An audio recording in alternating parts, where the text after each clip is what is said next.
नमस्कार, मेरा नाम प्राची जैन और मेरा नाम आशीष बिष्ट और आप देख रहे हैं मैरी न्यूज बुलेटिन। शुरुआत करते हैं इस हफ्ते की बड़ी खबरों के साथ। प्रधानमंत्री नरेंद्र मोदी ने वर्धा में एक कार्यक्रम में कारीगरों से पीएम विश्वकर्मा योजना का लाभ उठाकर उद्यमी बनने की अपील की। उन्होंने बताया कि इस योजना के तहत 6.5 लाख से ज्यादा लोगों को आधुनिक टूल किट दिए गए और 1400 करोड़ रुपए के ऋण वितरित किए गए। उन्होंने यह भी बताया कि योजना का फायदा ज्यादातर अनुसूचित जाति और जनजाति के लोगों को हुआ है। पीएम ने महाराज की 2 नई योजनाएं आचार्य चाणक्य कौशल विकास केंद्र और पूर्ण श्लोक अहिल्या देवी होलकर महिला स्टार्टअप योजना की शुरुआत की। उन्होंने अमरावती में 1 लाख नौकरियों वाले पीएम मित्र टेक्सटाइल पार्क की नींव रखी और डिजिटल आईडी कार्ड और लोन स्वीकृत पत्र भी वितरित किए। Sri Lanka is set to elect its new president, marking the first election since the 2022 economic crisis. Although 38 candidates are running, the key contenders are incumbent President Ranil Wickremesinghe, opposition leader Sajith Premadasa, and leftist Anurag Kumara Dissange. Around 17 million voters are expected to cast their ballots with all necessary arrangements finalized. Voting will take place from 7 a.m. to 4:30 p.m.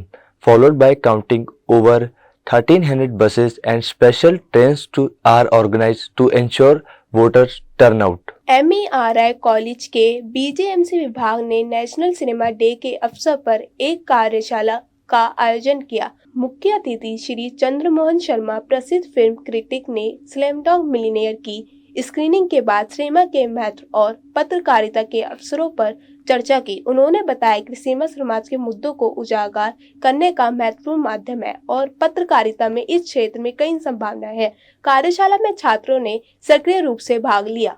Indian shuttler Malvika Bansod impressive run at the China Open in Chengdu ended in the quarterfinals after losing to Japan's 2-time world champions Akane Yamaguchi 10-21, 16-21. Bansod ranked 43rd and made history by becoming the 3rd Indian woman after PV Sindhu and Sania Nehwal to reach a Super 1000 quarterfinals. Her journey included stunning victories over Scotland Christy Glimmer in the round of 16 and Indonesia's Georgia Tanjung in the first round. The Springer Nature का India research tour 2024 भारतीय समाज विज्ञान अनुसंधान परिषद दिल्ली में शुरू किया गया।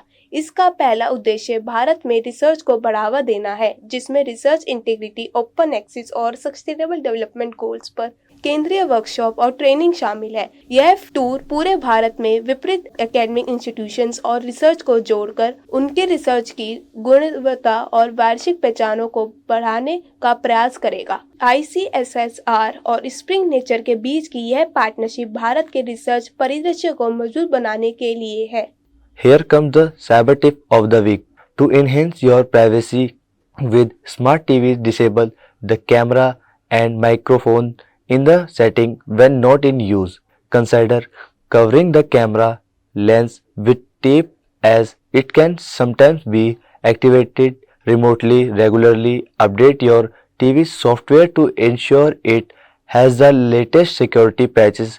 Additionally, secure your home network with a strong updated Wi-Fi password to protect against unauthorized access and enhance overall safety. इस सप्ताह के लिए बस इतना ही। अगले सप्ताह हम और खबरों के साथ वापस आएंगे। Till then, keep watching Mary News Bulletin.